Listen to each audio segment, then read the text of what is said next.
Cordial saludo, bienvenidos una vez más a JCH Divulgación Jurídica, donde encuentran como otros temas legales de interés. Continuamos con nuestro curso de Introducción al Derecho, estudiando en esta oportunidad el capítulo segundo del libro tercero del Contrato Social de Juan Jacobo Rousseau, que tiene por título Del principio que constituye las diversas formas de gobierno. Rousseau analiza la relación entre la estructura del gobierno y su eficacia, describiendo cómo la composición de la magistratura y la distribución del poder afectan la fuerza relativa y la actividad del gobierno. Comencemos por decir que en el capítulo bajo estudio el autor destaca la necesidad de distinguir entre el príncipe y el gobierno, así como entre el Estado y el soberano, para comprender las diversas formas de gobierno. Luego explora la forma en las que, según él, el tamaño de la magistratura y la distribución del poder impactan la fuerza y eficacia del gobierno, argumentando que un gobierno con menos miembros tiende a ser más fuerte. Además, resalta la importancia de la voluntad general sobre las voluntades individuales y corporativas en una legislación ideal, donde la voluntad del pueblo debe ser la guía principal.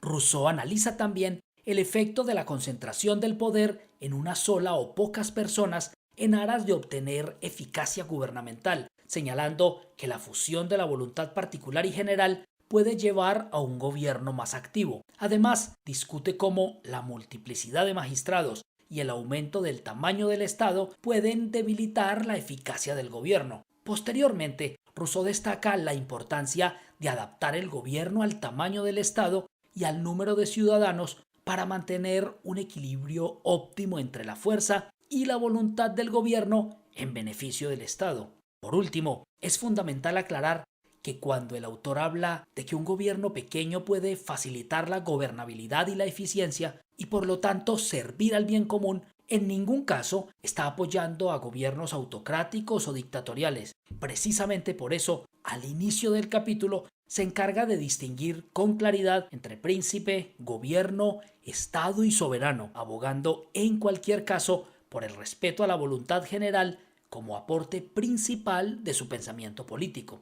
Leamos en este punto una parte del capítulo que venimos estudiando, abro comillas. Ahora, siendo siempre la fuerza total del gobierno la del Estado, es invariable, de lo cual se sigue que cuanto más uso haga de esta fuerza sobre sus propios miembros, menos le queda para ejercerla sobre todo el pueblo. Luego, mientras más numerosos sean los magistrados, más débil será el gobierno. Siendo esta máxima fundamental, trataremos de explicarla lo mejor posible. Podemos distinguir en la persona del magistrado tres voluntades esencialmente diferentes. La voluntad propia del individuo, que no tiende sino a su interés particular. La voluntad común de los magistrados, que se relaciona únicamente con el bien del príncipe y que podemos llamar voluntad de corporación, la cual es general con respecto al gobierno y particular con respecto al Estado de que forma parte aquel. Y la voluntad del pueblo o voluntad soberana, que es general tanto con relación al Estado considerado como el todo, como con respecto al gobierno considerado como parte del todo. En una legislación perfecta, la voluntad particular o individual debe ser nula, la voluntad del cuerpo, propia del gobierno, muy subordinada, y por consiguiente,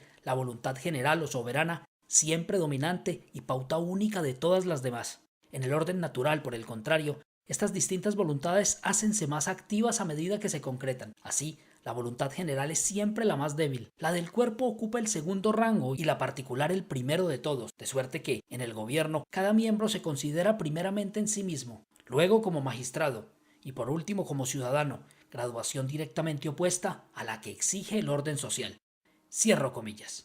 Ahora escuchen ustedes lo que nos dice el autor en otro de los apartes del capítulo que venimos estudiando, abro comillas. Es evidente también que el despacho de los negocios es más lento cuanto mayor es el número de personas encargadas de ellos. Concédese demasiado a la prudencia y poco a la fortuna. No se aprovechan las ocasiones y a fuerza de deliberar, piérdese a menudo el fruto de la deliberación. Acabo de demostrar que el gobierno se debilita a medida que los magistrados se multiplican, y también que mientras más numeroso es el pueblo, más la fuerza reprimente debe aumentar. De esto se deduce que la relación de los magistrados con el gobierno debe estar en razón inversa de la relación de los súbditos con el soberano, es decir, que cuanto más el Estado se ensancha, más el gobierno debe reducirse, de tal manera que el número de jefes disminuya en razón del aumento del pueblo. Cierro comillas. Para terminar nuestro podcast del día de hoy, digamos a manera de conclusión que Rousseau subraya la importancia de diferenciar entre príncipe y gobierno, así como entre Estado y soberano, para comprender las diversas formas de gobierno.